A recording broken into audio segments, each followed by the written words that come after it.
নমস্কার। Social science and লিটারেচারের পক্ষ থেকে আমি সুশান্ত মহন্ত। আজকের যে আলোচনার বিষয়বস্তু তা হচ্ছে শিক্ষা। সে আদিম যূথবদ্ধ জীবনে, অরণ্যচারী জীবনে মানুষ ঘুরে বেড়াতো বেঁচে থাকার জন্য অরণ্যের এক প্রান্ত থেকে আর এক প্রান্তে, যুগের পর যুগ। এই ঘোরবার মধ্যে দিয়ে প্রতিদিন জীবনের থেকে শিখেছে, কিছু তাদের ক্ষতি করছে, কিছু তাদের উপকার করছে। ক্ষতিকে তারা পরিহার করে চলেছে এবং পরবর্তী প্রজন্মকে বলে গেছে যা কিছু ক্ষতি, আবার যা কিছু উপকার করছে তা নিজেরা যতদিন বেঁচেছেন, নিজেরা জেনেছেন, অন্যকে বলেছেন এবং যারা পুরাতন যে সমাজ রেখে গেলেন তাদেরকে বলেছেন। কাজে মানুষ আদিম অতীত থেকেই শিখছে। প্রথমে মানুষ গুহাবাসী মানুষ ছিল।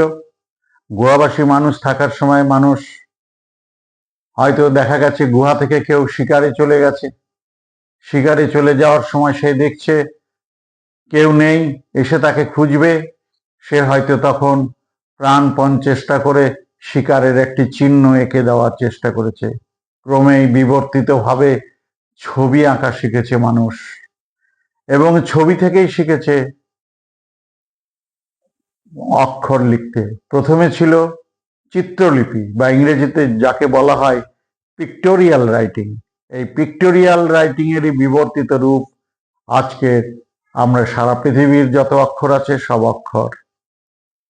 অক্ষর জ্ঞান সম্পন্ন হলে মানুষ শিখলো তিনটি বিষয়, ইংরেজিতে যাকে বলে 3 R's: রিডিং, রাইটিং আর অ্যারিথমেটিক। পড়তে পারা, লিখতে পারা, গণনা করতে পারা। আর লিখতে, পড়তে এবং গণনা করতে পারার মধ্যে দিয়েই মানুষ আজ পর্যন্ত যে বিশাল জ্ঞানের ভান্ডার জোগাড় করেছে এবং সেই জ্ঞানের ভান্ডার দিয়ে মানুষ যেমন মানব সমাজের উপকার করে চলেছে, তেমনি আবার মানুষ মানুষকে নিহত করার, ক্ষতি করার অস্ত্রও গড়ে চলেছে মানুষ। এই 3 R's। কিন্তু একটা বিষয়, যে মানুষ অক্ষর জানে না সে কিছু জানে না। নিরক্ষরের কি জ্ঞান নেই? আপনারা জানেন আজ থেকে কয়েক হাজার বছর আগে অক্ষর আবিষ্কার হয়েছে এবং আমাদের যা কিছু গ্রন্থগুলি আছে, স্ক্রিপচারগুলি আছে, সেগুলি অক্ষরের মাধ্যমেই লেখা আছে। তাহলে অক্ষর আবিষ্কৃত হলেও সেদিন কিন্তু প্রচুর মানুষ কিন্তু নিরক্ষর ছিল। আজকে তেমনি প্রচুর মানুষ, প্রায় 75 ভাগের কাছাকাছি মানুষ আজকে অক্ষর জ্ঞান সম্পন্ন হয়েছে। কোন কোন দেশে প্রায় সম্পূর্ণ মানুষ অক্ষর জ্ঞান সম্পন্ন হয়েছে, কিন্তু কোন কোন দেশে এখনো কিন্তু নিরক্ষর মানুষ থেকে গেছে কিছু কিছু। কিন্তু এই মানুষদের কি কোনো কর্মদক্ষতা নেই? কারণ এদেরও বেঁচে থাকার তাগিদ আছে। বেঁচে থাকার তাগিদ থাকলে আছে বলেই তারা কিন্তু তাদের বয়োজ্যেষ্ঠদের সঙ্গে কাজ করতে করতে কাজের অভিজ্ঞতা শিখেছে, তারপরে নিজেরা স্বাধীনভাবে কাজ করেছে, কাজের অভিজ্ঞতা হয়েছে। তাই তো আমরা সমাজে দেখতে পাই অক্ষর জ্ঞানহীন মানুষ, তারও শিক্ষা আছে, সে দেখা যাচ্ছে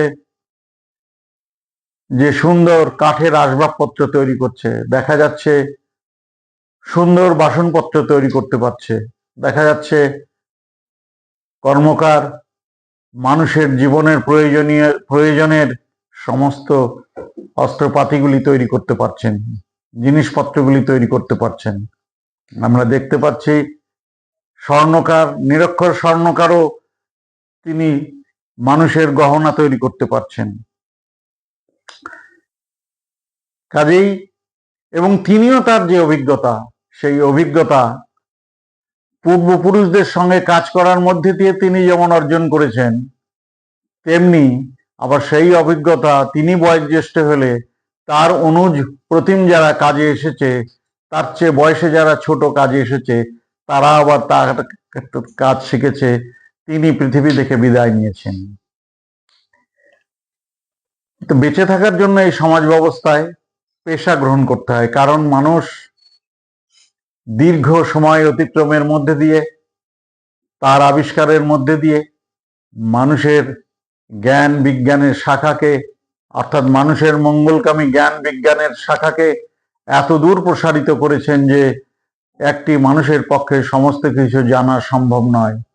স্বভাবত কারণেই তিনি যে বিষয়টি জানেন না সেটি অন্যের কাছ থেকে গ্রহণ করতে হয় তার বেঁচে থাকার জন্য, আবার তিনি যে বিষয়টি জানেন অন্যে তার বেঁচে থাকার জন্য সেই বিষয়টি থেকে তাকে গ্রহণ করতে হয়, এবং তার থেকে যে অর্জন করেন, যে অর্জনের মধ্যে দিয়ে তার সংসার প্রতিপালিত হয়, নিজের জীবন প্রতিপালিত হয়, এটাই হচ্ছে পেশা।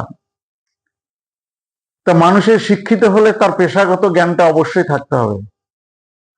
তা পেশাগত জ্ঞান থাকলে একটি জিনিস বলা দরকার, সেটা হচ্ছে প্রতিটি মানুষের কর্মদক্ষতা, প্রতিটি মানুষের মেধা, প্রতিটি মানুষের দক্ষতা কখনোই একই রকম নয়।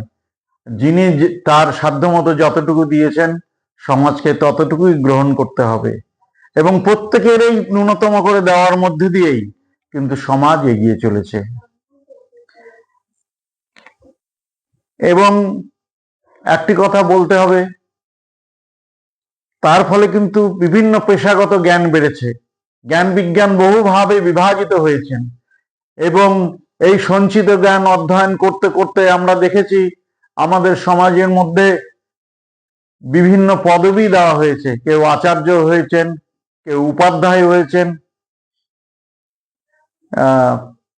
কেউ শিক্ষক মহাশয় হয়েছেন, কেউ অধ্যাপক হয়েছেন। এইগুলি উপাধি তারা পেয়েছেন, তারা অর্থাৎ পূর্বপুরুষের রেখে যাওয়া প্রচুর জ্ঞানের একটা বিরাট অংশ তারা অর্জন করেছেন। কেউ একাধিক জ্ঞান অর্জন করেছেন একাধিক বিষয়, কিন্তু যে বিষয়ে জ্ঞান করুক না কেন, মানুষ চলতে চলতে একটা জিনিস কিন্তু পেশাগত জ্ঞানের মধ্যে দিয়ে শুধু চললে হয় না, কারণ মানুষ সেই যে সমাজ ব্যবস্থার মধ্যে বাস করে সেই সমাজের একটি নির্দিষ্ট বিধি থাকে, কতগুলি বিধি থাকে সেটাকে পরিচালনা করার জন্য, এবং তার মধ্যে কতগুলি লিখিত নিয়ম এবং অলিখিত নিয়ম গড়ে ওঠে, এবং সারা দেশ জুড়ে বহু ঘটনা ঘটতে থাকে, তার নানা রকম ব্যাখ্যা হতে থাকে। এইটি হচ্ছে বিজ্ঞানের একটি শাখা, সোশ্যাল সায়েন্স। কাজেই আমি যে পেশায় যুক্ত হই না কেন, আমার সোশ্যাল সায়েন্সের জ্ঞানটি কিন্তু কিছুটা তো অবশ্যই থাকতে হবে, না হলে রাষ্ট্র পরিচালনার ক্ষেত্রে শাসকরা আমার ভালো করছে কি মন্দ করছে আমি সমস্ত বুঝতে পারছি না, হয়তো কঠিন অর্থনীতির জটিল বিষয় আমি বুঝি না, কিন্তু সাধারণ কিছু ধারণা কিন্তু আমরা যে পেশার সঙ্গে যুক্ত থাকি না কেন, এবং সেই পেশায় যত বড় উপাধি আমার থাকুক না কেন, সেই বিষয়ে আমি অনেক রোজগারের অধিকারী হই না কেন, সাম্মানিকের অধিকারী হই না কেন, কিন্তু শুধু সেটার সঙ্গে সঙ্গে সমাজ বিজ্ঞান সম্পর্কে একটা বিরাট অংশের ধারণা কিন্তু প্রতিটি মানুষের থাকা প্রয়োজন। এটা লক্ষ্য করা গেছে যে বিভাগীয় ক্ষেত্রে তিনি অনেক জ্ঞানের অধিকারী, কিন্তু সমাজ বিজ্ঞানের ক্ষেত্রে সমাজের যে চলমান ধারা, বিজ্ঞানের যে নিত্য নতুন আবিষ্কারগুলি হচ্ছে, সেই আবিষ্কারগুলি যে সমাজ বিধিকে পাল্টে দিচ্ছে, তিনি সেটা অনুভব করতে পারেন না, তিনি তার বিষয়ের মধ্যে দিয়ে থাকেন। কাজেই এটা আমাদের জীবন জীবিকা নিয়ে সবকিছু হয়তো অর্জন করা সম্ভব হয় না, তবুও এটিকে অর্জন করা উচিত। কাজে প্রতিনিয়ত পূর্বসূরীদের যে জ্ঞান তা আমরা কাজে লাগাচ্ছি, আবার সেই কাজের মধ্যে দিয়ে আমরা কিন্তু নিত্য নতুন আবিষ্কার করছি, এবং এই আবিষ্কারের মধ্যে দিয়ে প্রতিনিয়ত পরিবর্তন ঘটে চলেছে দেশ বিদেশ সমাজ ব্যবস্থার মধ্যে দিয়ে। আমরা দেখতে পারি আমাদের যে সংসারের প্রয়োজনীয় জিনিসপত্রগুলি আগে ছিল, আজকে নতুন আবিষ্কারের মধ্যে দিয়ে, নতুন আবিষ্কার হয়েছে মানুষের জ্ঞানের অগ্রগতির মধ্যে দিয়ে, এবং প্রতিনিয়ত নতুন আবিষ্কার মানুষের শ্রমকে লাঘব করছে। মানুষের সবচেয়ে যদি বলা যায় প্রথম আবিষ্কার চাকা, মানুষের চাকা আবিষ্কার কিন্তু মানুষের কিন্তু ভার বহনের যে কঠোরতা সেটাকে লাঘব করেছিল। চিকিৎসা বিজ্ঞান মানুষের রোগ থেকে মুক্তি দেবার ব্যবস্থা করেছে সেখানে। তো কাজেই এবং এই আবিষ্কারগুলি আমরা দেখতে পারি। আগে আমাদের বাড়িতে ঢেঁকি ছিল, আজকে আমরা কলে ছাটা চাল খাই। আগে আমরা শিলনোড়ায় খেতাম, কিন্তু আজকে আমরা বাজারের প্যাকেট করা গুঁড়ো মশলা খাই। হয়তো কিছু বাড়িতে থাকে, কারণ এটা সমাজের নিয়ম। যে সমাজের গর্ভে থেকে নতুন সমাজ ব্যবস্থার জন্ম হয়, পুরানো সমাজ ব্যবস্থার রেশ কিছুটা থেকে যায়।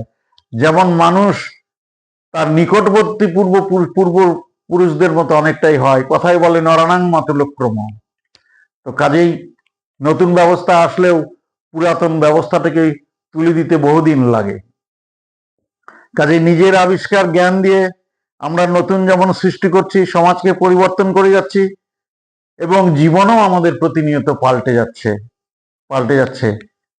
এবং এই যে পরিবর্তন, এবং পরিশেষে যে কথা বলতে হবে, উত্তর পুরুষদের যে জ্ঞানের ভান্ডার রেখে গেছে, স্ব ক্ষেত্রে আমরা যেখানে কাজ করেছি, সেখানে কাজ করার মধ্যে দিয়ে পূর্বপুরুষের জ্ঞানের ভান্ডার থেকে আমরা যেমন কিছুটা নিয়েছি, কারণ সব আমরা নিতে পারি না। হাজার বছর এক একটি জ্ঞানের শাখায় হাজার হাজার বছর ধরে যে জ্ঞান সঞ্চিত আছে, এবং সে যে সঞ্চয় থেকেছে মানুষের স্মৃতিতে যে জ্ঞান থেকেছে, অক্ষরে অক্ষরে প্রবহমান, সেই জ্ঞানের মধ্যে থেকে আমরা কিছুটা গ্রহণ করি। আবার সেই জ্ঞানের মধ্যে থেকে আমরা পূর্বতন অবস্থাকে পাল্টাই, আরো সুন্দর করি, আরো জীবনকে আরো সহজতর করি। কাজেই শিক্ষা সহজতর করে আমরা যারা পৃথিবীতে বেঁচে আছি, আমরা নিজ নিজ দেশে বেঁচে আছি, আমরা নিজ নিজ দেশের জন্য, পৃথিবীর জন্য আজকে আমরা যারা বেঁচে আছি, আমরা একটি জ্ঞানের ভান্ডার পূর্বপুরুষদের ভান্ডারের সঙ্গে যুক্ত করে আমরাও একদিন বিদায় নিচ্ছি এবং বিদায় নিব। কাজে আমার আলোচনাকে দীর্ঘায়িত করব না, এইখানেই শেষ করছি। নমস্কার। আপনারা আলোচনা শোনার পরে আপনারা অবশ্যই কিন্তু সমালোচনা করবেন, শেয়ার করবেন, সাবস্ক্রাইব করবেন, কমেন্টস করবেন, এই প্রত্যাশা রেখে সকলকে পুনর্বার অভিনন্দন জানিয়ে আজকের উপস্থাপনা শেষ করছি।